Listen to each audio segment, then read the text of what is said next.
Bueno, vamos a comenzar entonces. ¿Ya pues? ¿Listo? El temario de hoy es básicamente el transporte de oxígeno, la curva de disociación de la hemoglobina y el consumo de oxígeno. ¿Alguien tiene una idea de este tema? Por ejemplo, ¿cuáles son los gases más importantes en el pulmón? ¿Cómo te llamas? ¿Tú? ¿Tú y tú? Ajá. ¿Cómo?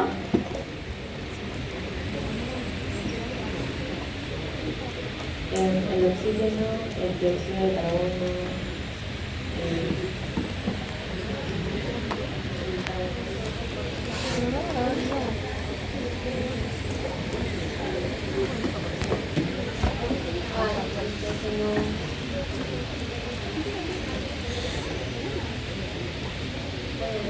para que pueda para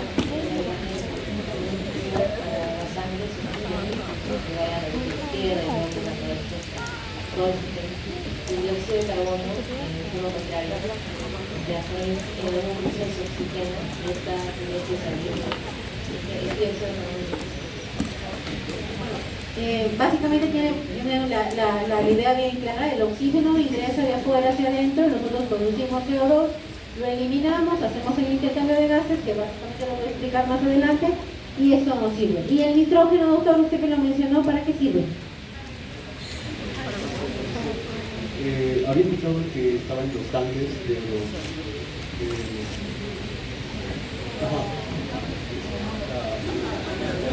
junto con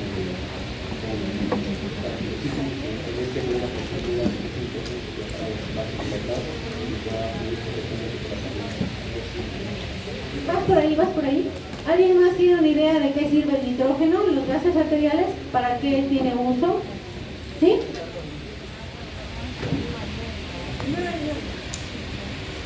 para distensibilidad de los pulmones. Muy bien, muy bien. Sí, básicamente sirve para evitar que el pulmón, que los alvéolos en sí se colapsen. ¿Bien? Todo el volumen de los pulmones, permite que aumente la capacidad de volumen de los pulmones para que apenas que suceda, porque en el tanque de gas tiene nitrógeno y oxígeno, y eso les ayuda a soportar las funciones y lo que principalmente mata a los que bucean es eso que los nitrógeno se van a hacer.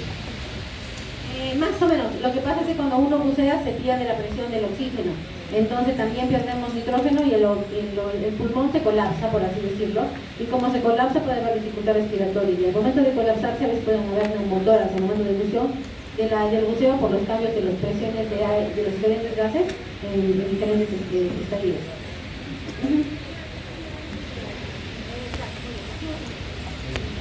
Ya, está bien, tienen una idea, han revisado algo de ello. A ver, y de la curva de distribución de la hemoglobina, ¿tienen algo que mencionar? ¿Alguien ha revisado algo de este tema? Vale la pena equivocarse, pero sí es importante que tengan una idea. Por ejemplo, ¿qué hacen los ácidos en la curva? ¿La llevan a la derecha, a la izquierda? ¿Alguna idea? ¿Alguien tiene una idea?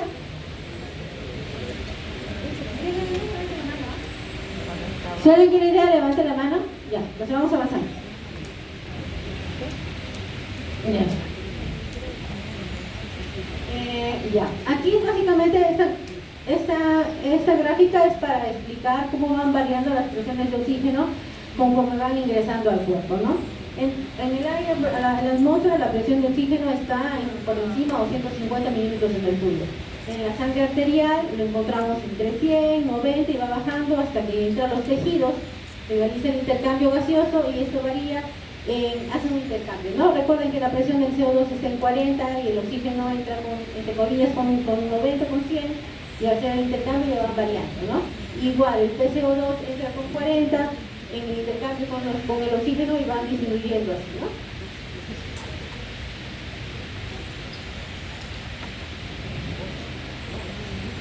El oxígeno. ¿Qué es el oxígeno? ¿Para qué nos sirve? Bueno, para respirar, es un importante gas, nos ayuda en el intercambio gaseoso, es el principal gas para el intercambio gaseoso, nos ayuda en otras funciones que lo vamos a ir viendo más adelante. ¿Qué otra cosa nos ayuda en la parte de la respiración? Es la hemoglobina. ¿Qué es la hemoglobina? Como lo está formada por dos proteínas importantes, que es el grupo hemo y la globina. El grupo hemo está formado por el hierro y la porfirina, y la globina como tal está formada por 4 cadenas polipéptidas, alfas y betas. Y la hemoglobina principal en el adulto es la hemoglobina A. ¿Y alguien sabe cómo está formada la hemoglobina en el recién nacido? ¿Alguien tiene una idea? ¿Alguien ha realizado ese tema? ¿Han hecho pediatría? ¿Embriología?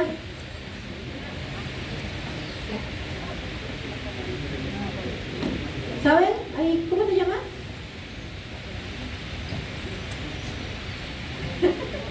¿No sabes? Ya. La hemoglobina del recién nacido está dada por 4 cadenas también, 2 alfa y 2 delta.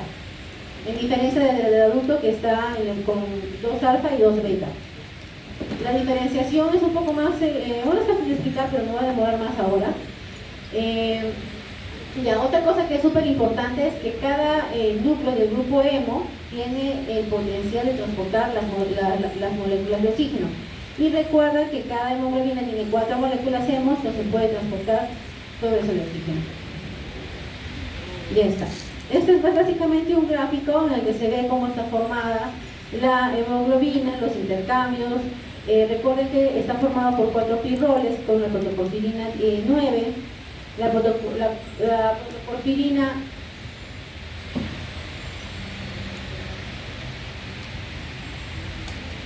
La protoporfirina 9 se une al sulfato ferroso y forma el grupo M. ¿Por qué no puede estar formado o por qué no se une al férrico? ¿Alguien sabe? ¿Por qué tiene que estar unido al grupo ferroso? Esto es bioquímica, ¿eh? Eso sí han hecho. ¿Alguien sabe? ¿Cómo se llama cuando está unido al grupo la protoporfirina 9 está unido al fierro, pero en la forma férrica, no ferrosa? ¿Me se acuerdan? Es la methemoglobina, pues, porque no va a soltar el oxígeno, se lo va a agarrar. Entonces, por eso es que la hemoglobina está formada por la protoporfirina con el grupo ferroso. El férrico no, porque formaría la methemoglobina.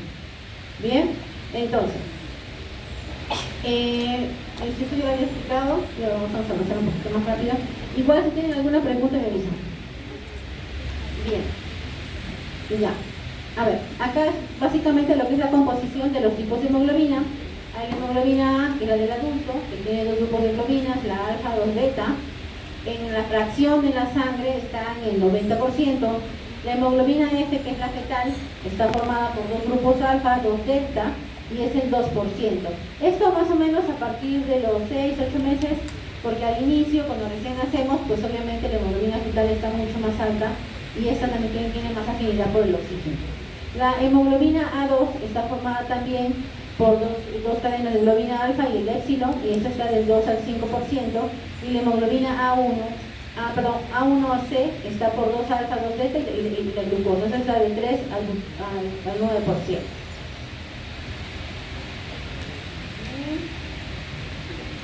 Bien, esta es una curva súper importante. ¿Alguien quiere explicar esta curva o la puede explicar? Está fácil, ¿ah? Nadie se anima. Ya. Entonces esta hemoglobina, esta curva está formada por, en la parte vertical por el porcentaje de la saturación de oxígeno y en la horizontal por la presión de oxígeno en milímetros de mercurio. Entonces, lo más importante de esta curva es que, como ven, conforme va subiendo, llegando al percentil 50 y con más demarcación al percentil 60, ahorita les explico un poquito más esta parte, ya. Si se dan cuenta, conforme va subiendo, es más o menos como que subiera 1 a 1, va subiendo, ¿no es cierto? Pero cuando está llegando ya al 50, exactamente acá, ya como que la curva se está achatando y como que ya está formando una meseta.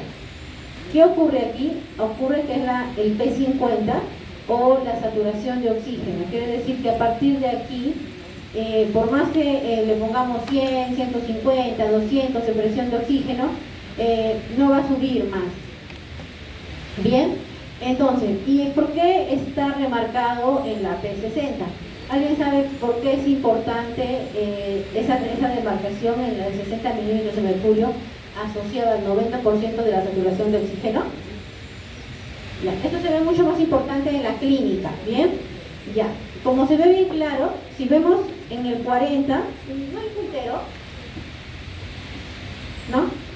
En el 50, a partir del 50, como que forma la forma achatada, y ven que la saturación está en 80% y la curva se va achatando, 90% y la curva sigue casi similar, 95, 96 hacia arriba. En el P60 es el punto de deflexión en lo que vamos a evaluar en los gases arteriales. Por ejemplo, si un paciente viene por emergencia con unas gases arteriales y la presión de oxígeno está en 60, pues básicamente su saturación está por debajo de 90 o en 90. Esto quiere decir que ya estamos en una insuficiencia respiratoria, ¿ya? Y esto es muy importante que lo tomen en cuenta porque a veces en algunos lugares pues el saturómetro no funciona, sobre todo en pacientes con esclerodermia, no es tan claro el manejo, entonces nos ayudan mucho los gases arteriales. Bien, entonces la presión de oxígeno, cuando es a partir de, cuando la presión de oxígeno está en 60, la saturación está en 90 y de ahí ya varía muy poco hasta 100. En cambio, cuando está menos de 60, la saturación está en hipoxemia, quiere decir que está en 88, 87, 85, y eso es que tiene un paciente que está con déficit respiratorio.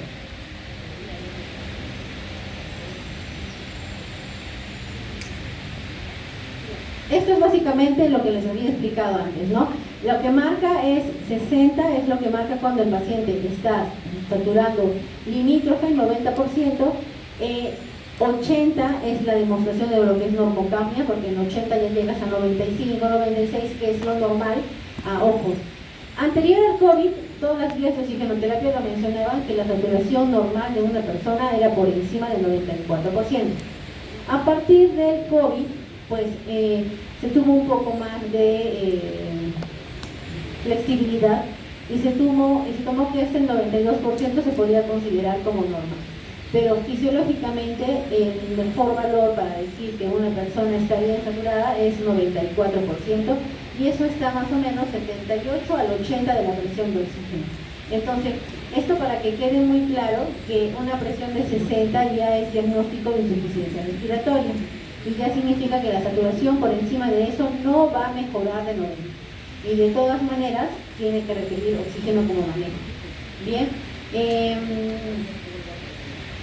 pinceladas aquí en cuanto a la fisiopatología. Bueno, todavía están muy jóvenes, pero por ejemplo, si tuviéramos un paciente que tiene asma, la saturación objetivo es 95, no debe tener menos de 95, porque ya se han hecho bastantes estudios, y si tiene menos de 95, pues hay que darle el componente oxigenatorio. ¿Quieres preguntar?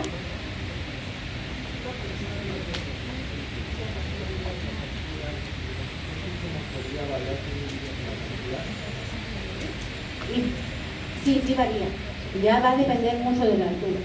Normalmente, por ejemplo, si vivimos por encima de los 2300, la saturación objetivo está en 90 y 92. Hay una fórmula que es más para especialistas, que se calcula la saturación de oxígeno basada en la altura. ¿Por qué? ¿Por la presión o por la concentración de oxígeno? No, por la presión de oxígeno. O sea, eso es un error que siempre cometen, y uno tiene que revisar en los libros que van a revisar, porque algunos textos aún salen mal traducidos, ¿ya? ¿Qué ocurre en las alturas? No es que disminuye la cantidad de oxígeno, no es que disminuye, por ejemplo, el porcentaje que todos saben, todos los libros, es que es el 21% de oxígeno está en el aire ambiental, ¿no es cierto? Tú te vas a los 5000 metros de altura y igual está en el 21%. ¿Qué es lo que disminuye? La presión de oxígeno. Entonces, como disminuye la presión de oxígeno, ¿qué tiene que hacer el cuerpo para hacer el intercambio de gases? Recuerda que todo esto se mueve por presiones, más que por concentraciones. El cuerpo pues taquicardiza, y eso hace que las personas de altura tienen un tórax para compensar y poder tener más el intercambio gaseoso, ¿no? Adecuado. Entonces es importante eso, que en la altura lo que se altera es la presión de oxígeno, no la concentración de oxígeno. Muy buena pregunta de tu compañero.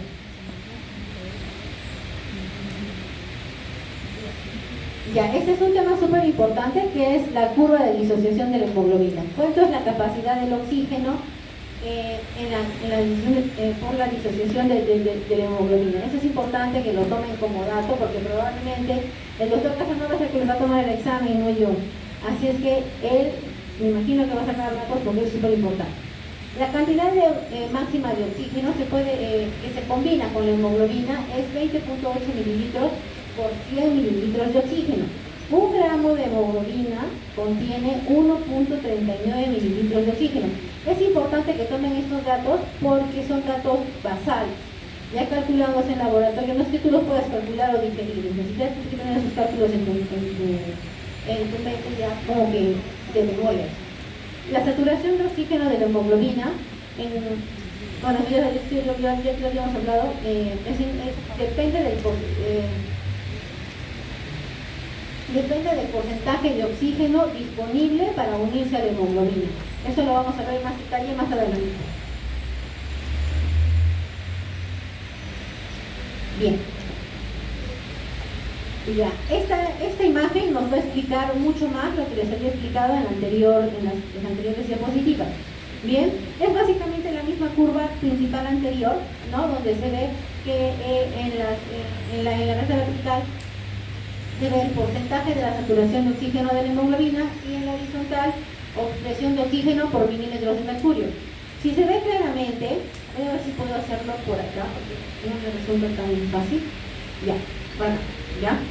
Si se ve claramente lo que es la presión de oxígeno y el porcentaje de saturación de la hemoglobina por cada presión de oxígeno, recuerden que la presión de oxígeno está acá abajo.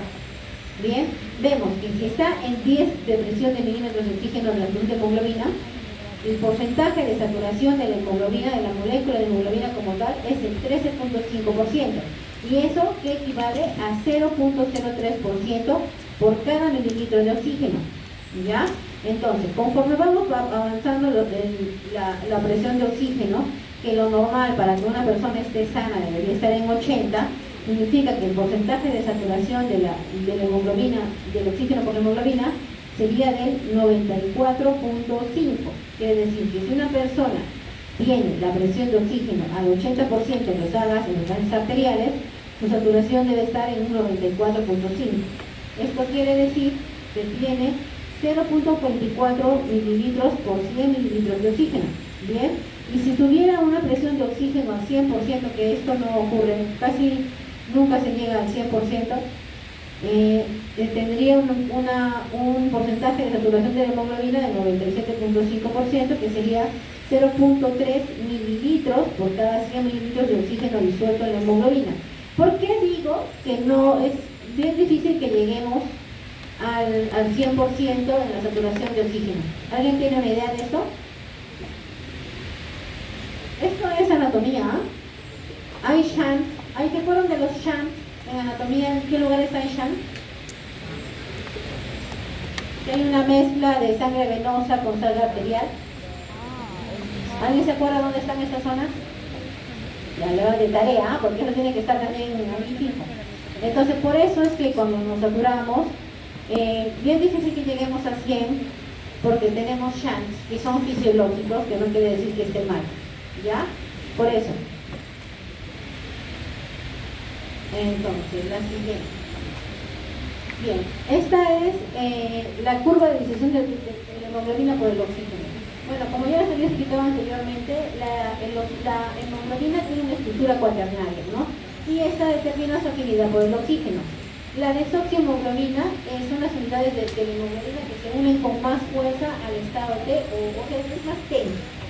Y la oxihemoglobina son enlaces que sostienen la unidad de la hemoglobina que se liberan en un estado de mucho más relajado.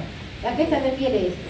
Por ejemplo, esto lo voy a explicar un poquito más con la curva de disociación cuando se va a la derecha y a la izquierda. Un poquito de eso en esta parte.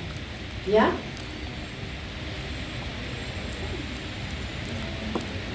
Ya, con esto. ¿Se acuerdan que les había mencionado cuando estábamos en el P50 y que por qué era importante? Porque de ahí se comenzaba a aplanar la curva de la hemoglobina. Bien, entonces esto ya se han hecho varios estudios y se ha visto que hay ciertos factores fisiológicos que hacen que la curva se vaya o hacia la izquierda o hacia la derecha. ¿Alguien sabe o podría explicar por qué la curvatura de la hemoglobina se puede ir más a la derecha o más a la izquierda? ¿Alguien ha realizado algo de esto? ¿Ya? A ver. Te puedes equivocar. Ahora te puedes equivocar todo lo que quieras.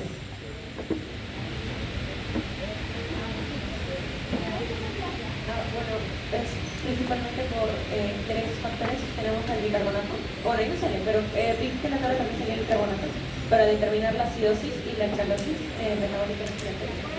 Ya. Y bueno, también el pH,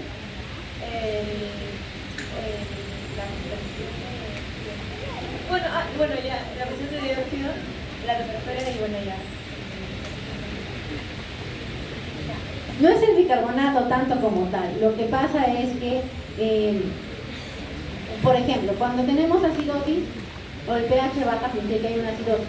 Entonces hay un incremento de hidrogeniones libres. Y esto hace que también haya bicarbonatos en su contraparte, ¿no es cierto? Entonces, pero lo que manda en sí es la cantidad de hidrogeniones libres. Eso quiere decir que la presión de CO2 está mucho más elevada. Y esto quiere decir que, ¿por qué pueden elevarse estas dos cosas? Uno es porque el cuerpo está produciendo mayor cantidad de CO2. ¿Cuándo el cuerpo produce mayor cantidad de CO2? Cuando vamos a correr, usamos más oxígeno, ¿no es cierto? Entonces hacemos un mayor intercambio, producimos mayor CO2. Cuando tenemos fiebre, también nuestro cuerpo como que está revitalizado al máximo, entonces también nuestros tejidos están trabajando al máximo. ¿Y qué es su desecho? El CO2. Aumenta la mayor cantidad de CO2. Al aumentar la mayor cantidad de CO2, para compensación del cuerpo produce una mayor cantidad de bicarbonato y esto hace que suelte los hidrogeniones libres y por consiguiente disminuye el pH. Entonces eso también, todo esto y hace todo este círculo. Entonces lo mismo ocurre con la temperatura y esto hace que la curva se vaya hacia la derecha. ¿Y qué significa que la curva se vaya hacia la derecha? Significa que la hemoglobina suelta más rápido el oxígeno para poder usarlo de manera adecuada. En el caso contralateral, que es cuando está hacia la izquierda, es todo lo contrario.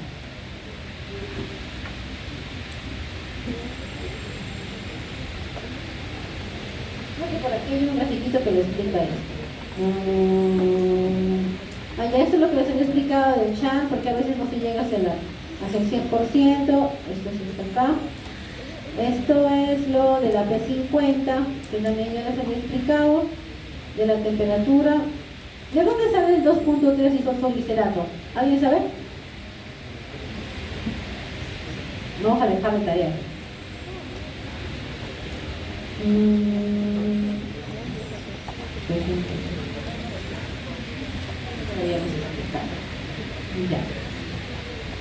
Ya, aquí va a estar un poco más la teoría del efecto Bohr, ¿ya? ¿Qué es el efecto Bohr y qué es el efecto Harlange? Lo más importante es que el efecto Bohr se lleva en los tejidos, ¿ya? Esa es una pregunta que le pueden hacer. ¿Qué significa? Que a un pH menor, o sea, más ácido, eso es cuando la curva se va hacia la derecha, ¿ya? La hemoglobina se unirá al oxígeno con menos afinidad. Como le expliqué, ¿qué ocurre cuando el pH está más ácido? Significa que el cuerpo necesita más oxígeno. Entonces, ¿qué tiene que hacer la hemoglobina? Soltarla. Por eso la hemoglobina pierde su afinidad por el oxígeno. Ya, entonces, puesto que el CO2 está directamente relacionado con la concentración de hidrogeniones en la sangre, al aumentar el CO2, esto hace como compensación disminución del pH, lo que conduce finalmente a esto que lo había explicado, ¿no? A la disminución de la afinidad del oxígeno por la hemoglobina. Entonces los hidrogeniones se van a unir a la hemoglobina, restándole afinidad al oxígeno.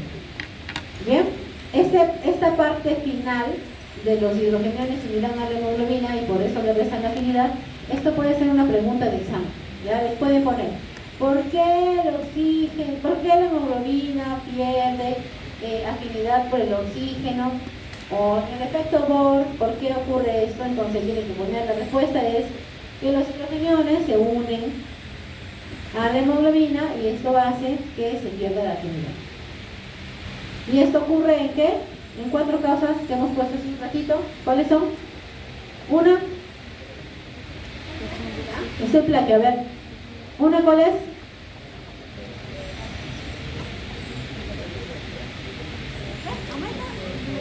aumenta la temperatura,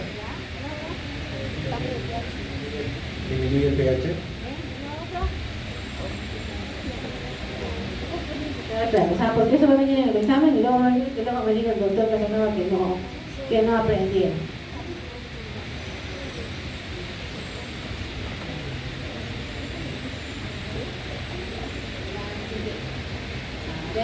Y bueno, esto es básicamente lo mismo que les he explicado, cómo disminuye la afinidad por el oxígeno. Bien, ya, y imaginen aquí también les tengo, ¿ya han hecho pH todavía? ¿Han hecho pH? Ya bueno, el pH normal es 7.4. Cuando está debajo del 7.4 se considera que está en acidosis. Yo creo que ya deben haber hecho porque está en inicio bioquímica. Y cuando está por encima de 7.4 se considera que está en alcalosis, ¿no? Ahora esta puede ser metabólica, puede ser respiratoria. Cuando es respiratoria, generalmente está muy asociado al CO2. Cuando disminuye la presión de CO2 o cuando aumenta la presión de CO2. Un ejemplo, si el pH disminuye, aumenta la presión de CO2, supongamos que tengamos un paciente que está enfermo. ¿Qué pensaríamos que tiene ese paciente? ¿Qué patología podría ser, aunque ustedes son de pequeños de tercer año, pero qué patología podría ocurrir que te aumente el CO2?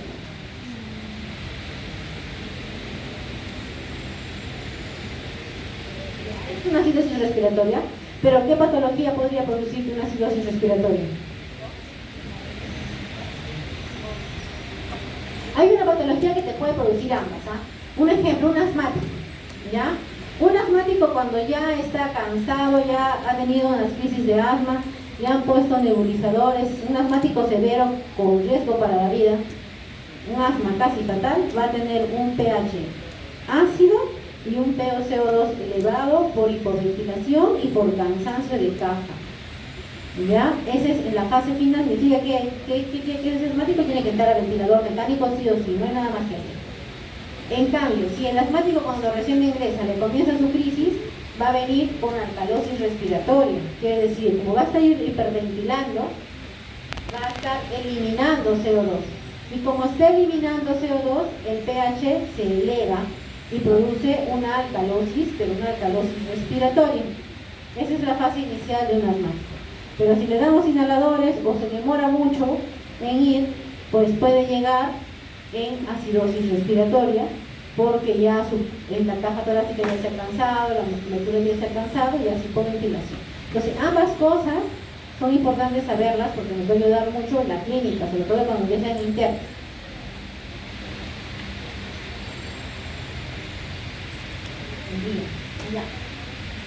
El efecto del CO2 en el transporte de oxígeno. El CO2 cuando se une a la hemoglobina, pues así se llama carboxiemoglobina. El CO2 es mucho más afín que el oxígeno, es 240 veces mucho más afín que el oxígeno. La presión del CO2 es de 0.016 milímetros de mercurio. Y cuando está combinado, 75% combinado con la hemoglobina. Las pequeñas cantidades de CO2 pueden unirse a gran cantidad de hemoglobina en la sangre. Recuerden que no solamente el oxígeno va unido a la hemoglobina cuando se transporta, también va libre en la misma sangre. Bien. A ver, así justo lo que les estaba explicando, ¿no? El transporte del CO2 puede ir unido a la hemoglobina o también puede ir disuelto y también puede ir en forma de bicarbonato. El porcentaje en bicarbonato es el 90%, como carbamino el 5% y un 5% disuelto en la sangre arterial. Bien, a ver. Esta grafiquita es bien importante porque explica básicamente todo el proceso del intercambio gaseoso. Por ejemplo, cómo es que ingresa el CO2 a la sangre, el CO2 se une con el agua, mediante la enzima carbónica hidrasa, se disocia el bicarbonato más, se une primero en forma de bicarbonato y ahí se disocia el bicarbonato, el HCO3 más el hidrogenión y esto se elimina en el plasma.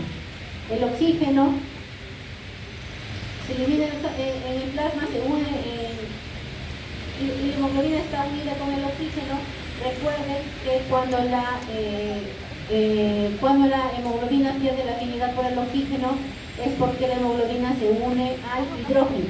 Entonces aquí la hemoglobina se une al hidrógeno, suelta su oxígeno y el oxígeno sale hacia los tejidos. ¿Ya? Esa parte que explico.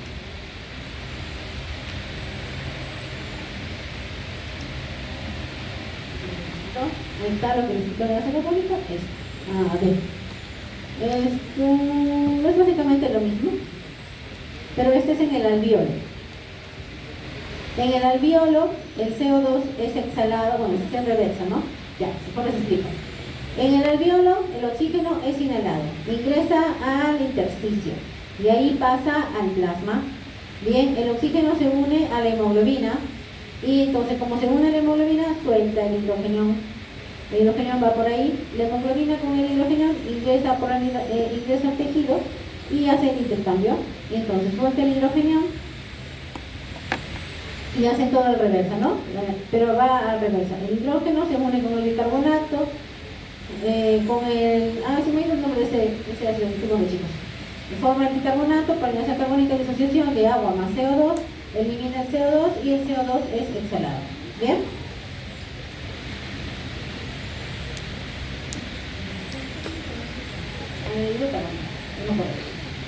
Ya.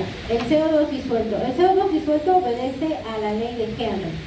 El CO2 es 20 veces más soluble que el oxígeno, ya lo habíamos mencionado.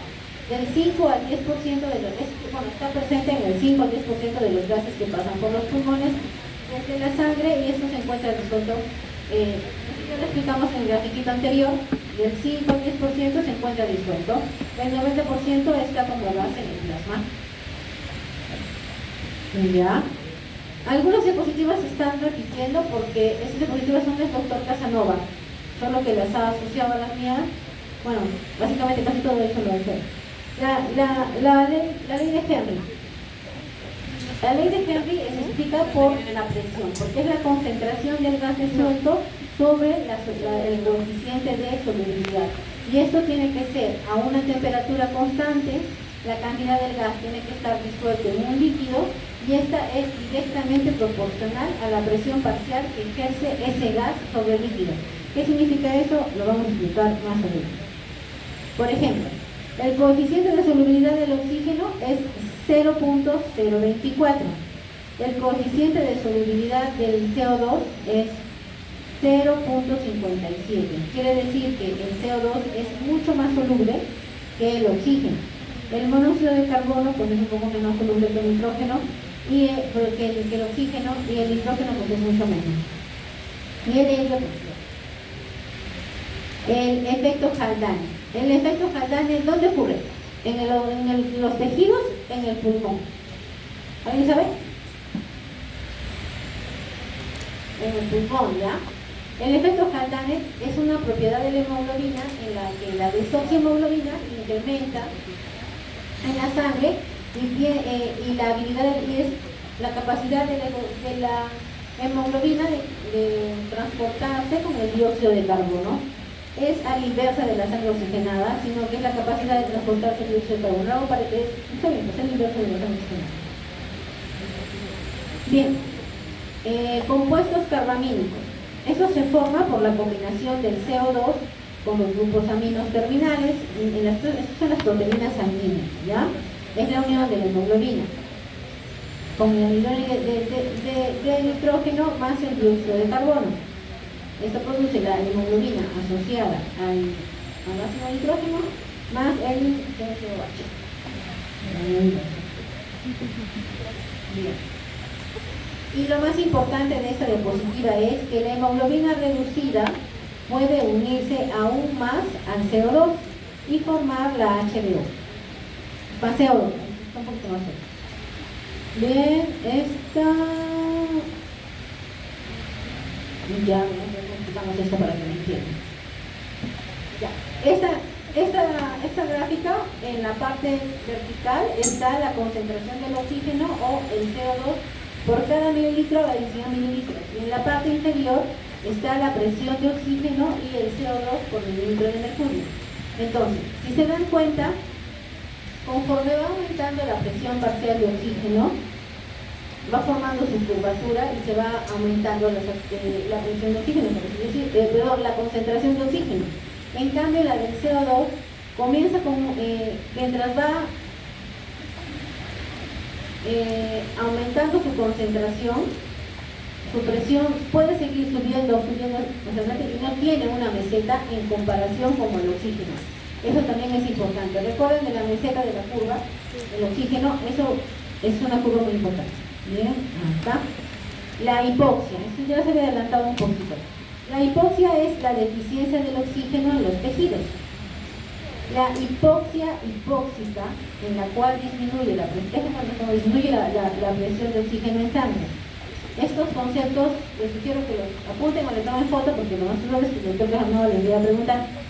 La hipoxia anémica es donde la presión de oxígeno es normal, pero la cantidad de hemoglobina disponible para transportar el oxígeno es baja. ¿Bien? La hipoxia isquémica o por estancamiento es en la cual el flujo sanguíneo a un tejido es tan bajo que no llega suficientemente oxígeno. Ahora se lo explico. A pesar de que la presión de oxígeno y la concentración de hemoglobina son normales. Ya. La hipoxia histotóxica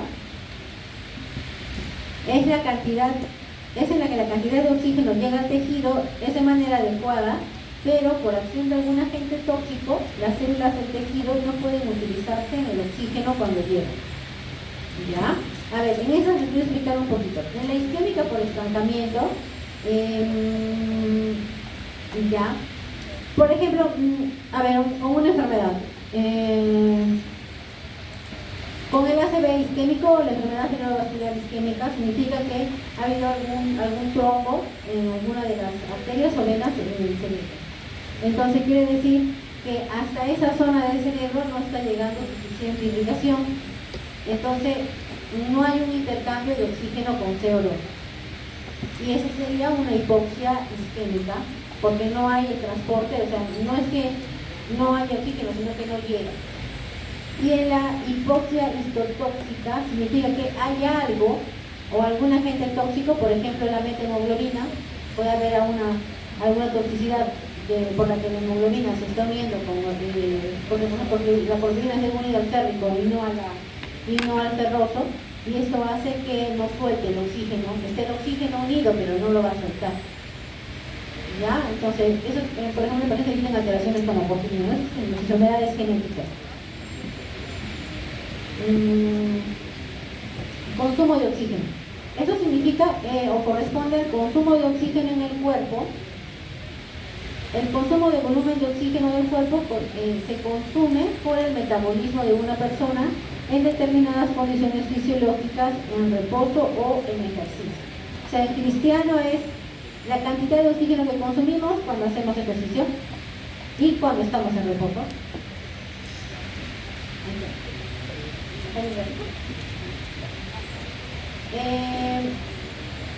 Corresponde al volumen de oxígeno que el cuerpo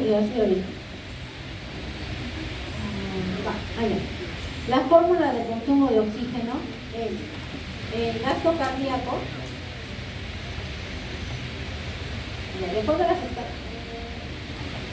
por el gradiente alveolo arterial por la concentración de oxígeno.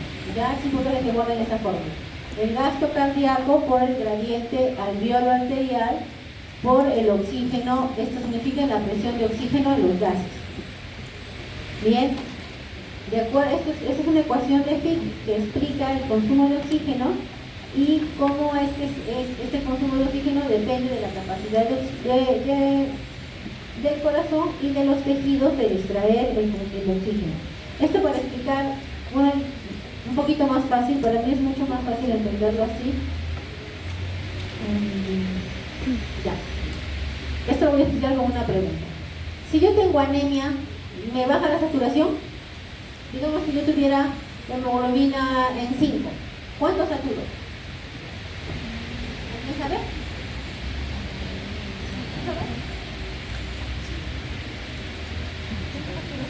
¿Cuántos saturos si tengo hemoglobina 5? Ya, ¿por qué sigue igual? ¿Sabes por qué?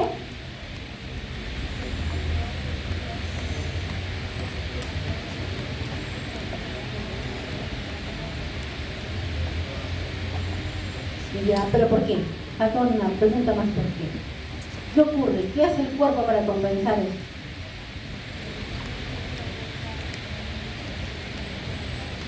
Ahí está, por eso explica esta fórmula, ¿ya?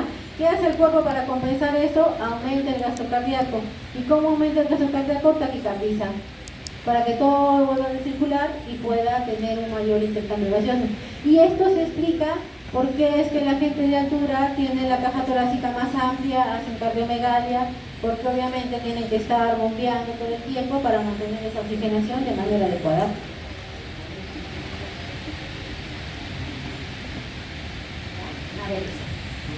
Y el gradiente alveolo arterial de oxígeno es la diferencia arteriovenosa de oxígeno que representa la capacidad de sangre en los tejidos para extraer el oxígeno de la sangre.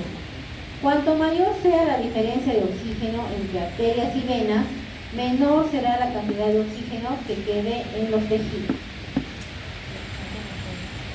Bien, el consumo de oxígeno depende de varios factores, ya de la edad, del sexo, el peso corporal, el ejercicio, la gestación. A ver, por ejemplo, las gestantes tienen un mayor consumo de oxígeno, tienen 2 cuerpos dentro. Bien, el sexo, bueno, los varones tienen un mayor consumo de oxígeno por la cantidad de masa muscular que tienen, son un poco mayores que las mujeres. La superficie corporal, pues obviamente mientras uno sea más grande, mayor cantidad de músculo, ya, entonces mayor consumo de oxígeno. Y el ejercicio, pues la persona que hace ejercicio tiene una mayor cantidad de masa muscular y por lo tanto su consumo de oxígeno va a ser mucho mayor. Bien, ahí también lo explico. ¿Qué cuadros puede afectar la actividad metabólica? Un ejemplo muy bonito es el hipertiroidismo. El hipertiroidismo, la paciente está pues a 1000, está taquicárdica, mayor consumo de oxígeno, está más alterada, mayor consumo de oxígeno, hay un desgaste a nivel de los tejidos, todo esto hace que también tenga un mayor consumo de oxígeno, y la sepsis, pues con más razón, los órganos y los tejidos se están destruyendo y están volviendo a crear tejidos nuevos por la infección, entonces esto hace que haya un mayor consumo de oxígeno. En la fiebre también es otra causa de mayor consumo de oxígeno. Bien, el valor normal del consumo de oxígeno es de 3.5 mililitros por kilogramo por minuto. Apúntale porque de repente lo ven en el examen. Bien, ¿cómo se determina el consumo de oxígeno? ¿Alguien sabe cómo se llama esa prueba? Esto se llama, es una ergoespirometría. Entonces le hacen caminar al paciente, puede ser en una bicicleta, ¿ya? Y mientras camina le dicen en algunos momentos que haga una espirometría. Por eso en el rostro tiene el pico de la espirometría. Le dice toma aire, bota, ¿no? O si no también le dicen que durante la prueba de esfuerzo, depende mucho del protocolo, simplemente que respire por la boquilla y él que siga corriendo normal como lo hace. Bien, entonces estas pruebas lo hacen sobre todo para pacientes que van a ir al trasplante, a cirugía cardíaca, ¿ya? En ese tipo de pacientes donde van a hacer este tipo de pruebas. Bien, en los demás, bueno, si quieres calcular tu consumo de oxígeno también lo puedes hacer, pero es la forma más específica o más sensible de hacerla, incluso mucho más que la forma.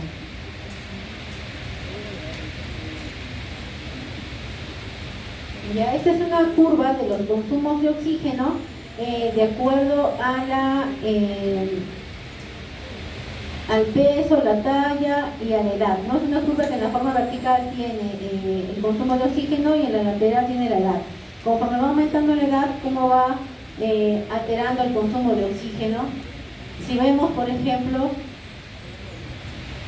cuando somos jóvenes, nuestro consumo de oxígeno está más o menos bien. Y conforme va bajando a los 80 años, pues ya estamos pues mucho más bajos, ¿no?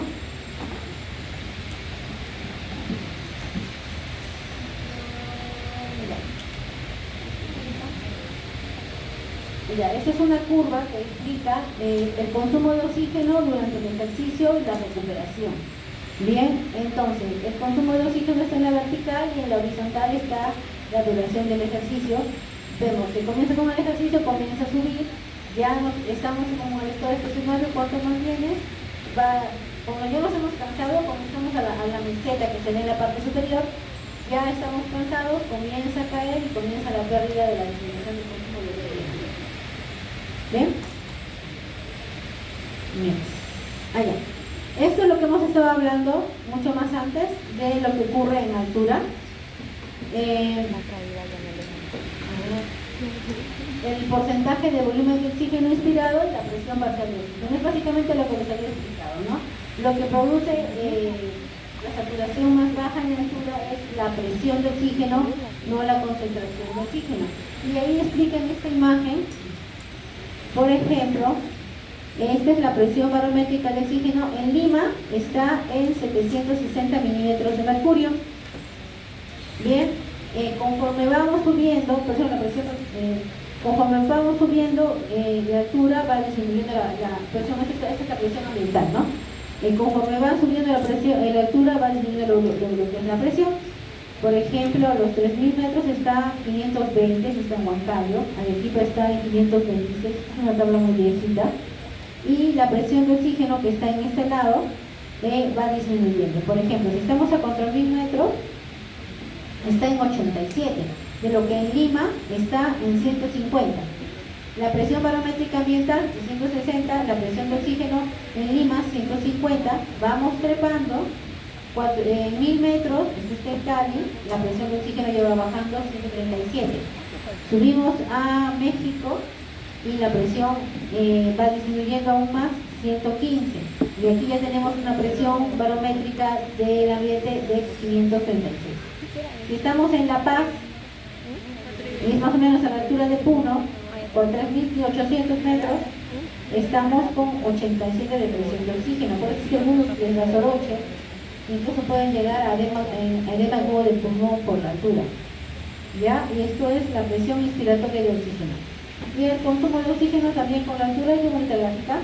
El consumo de oxígeno a nivel del mar está en 100 y conforme va trepando, cómo va la densidad, ¿no? Y estos circulitos acá de los costados explica claramente lo que es la densidad del aire. Bien. Acá. Ya, esto es lo que ya se había explicado, ¿te acuerdas desde el comienzo? La altura, cómo altera la fisiología de la altura, básicamente por la presión de oxígeno, cómo va disminuyendo conforme vamos aumentando la altura. Por ejemplo, a los 0 metros está la presión alveolar, ojo, presión alveolar, presión arterial, porcentaje de oxígeno, presión barométrica del ambiente. Eso puede quedar claro, ¿sabes? A nivel del mar, o sea, aquí en Lima, la presión alveolar de oxígeno está en 100, la presión arterial de oxígeno está en 90, la concentración de la hemoglobina 96, o la saturación de hemoglobina es 96, y la presión barométrica 760. A los 1.000 metros, la presión alveolar disminuye 87, la presión arterial del oxígeno en 72, a los 3.000 metros en 57, presión arterial de oxígeno en 53 y en Puno 48 y 42. Y la presión barométrica por decidir. De lo que ven, lo que se altera es la presión, no es la concentración. Eso es básicamente, esto es para explicar la definición de la altura, que es básicamente lo que se repite en las diferentes, que lo explicado anteriormente. Conforme cómo va alterando la vida en altura, ¿no? Por encima de los 5.500 metros sobre el nivel del mar, pues ya sobrevivir ahí es un poco más complicado, y por encima de los 8.848 pues es mucho más intenso. A los 5.500 hay personas que aún viven. ¿Alguien ha ido al Cusco? ¿A la montaña de 7 poderes? No. Ya, ahí es 5.500. Cuando vayan van a sentir lo que es altura. Cambios y efectos en la exposición. Cambios y efectos en la exposición aguda de la altura y el aparato ventilatorio. Una semana. Esto ya, a ver.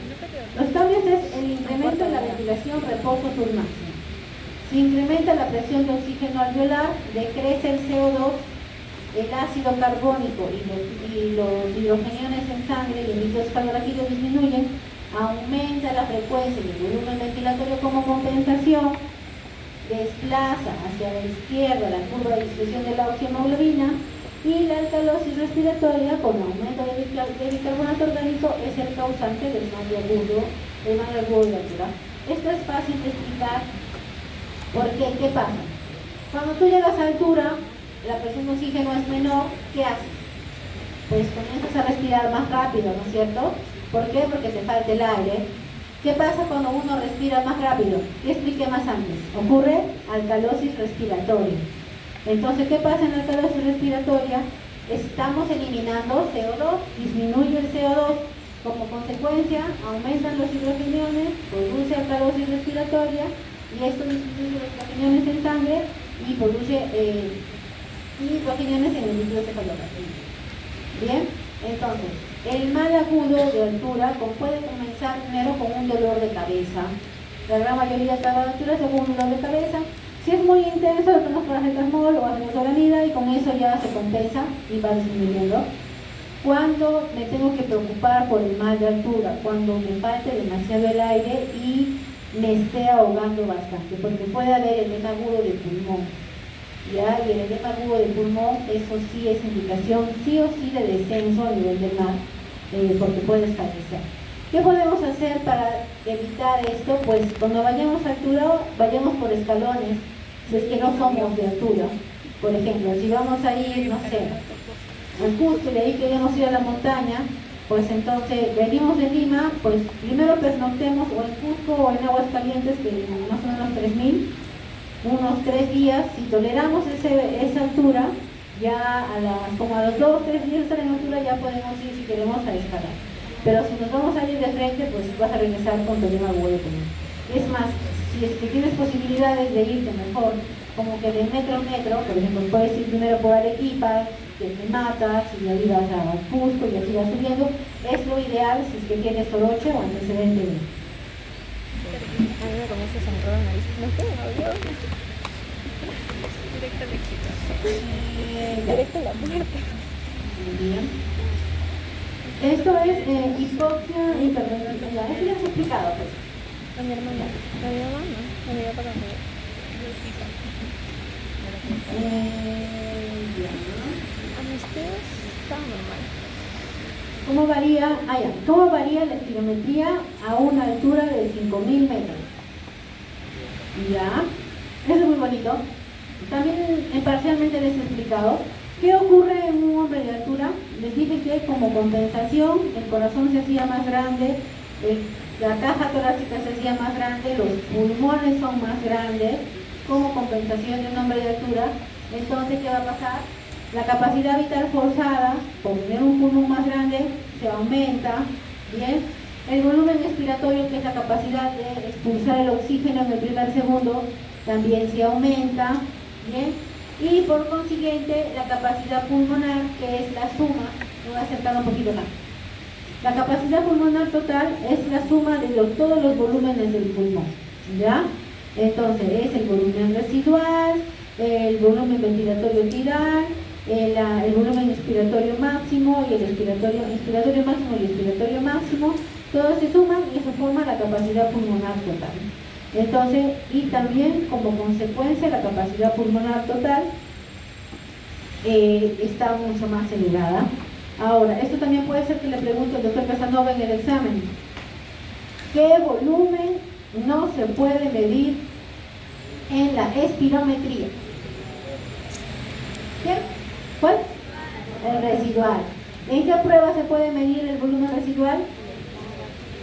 Ya, eso también, seguro que les va a venir eso. Ya, entonces esto es más fácil cuando uno les explica con ustedes. Bien, eso sería todo de mi parte. Si tuvieran alguna pregunta, me dicen, duda, algo, ¿no?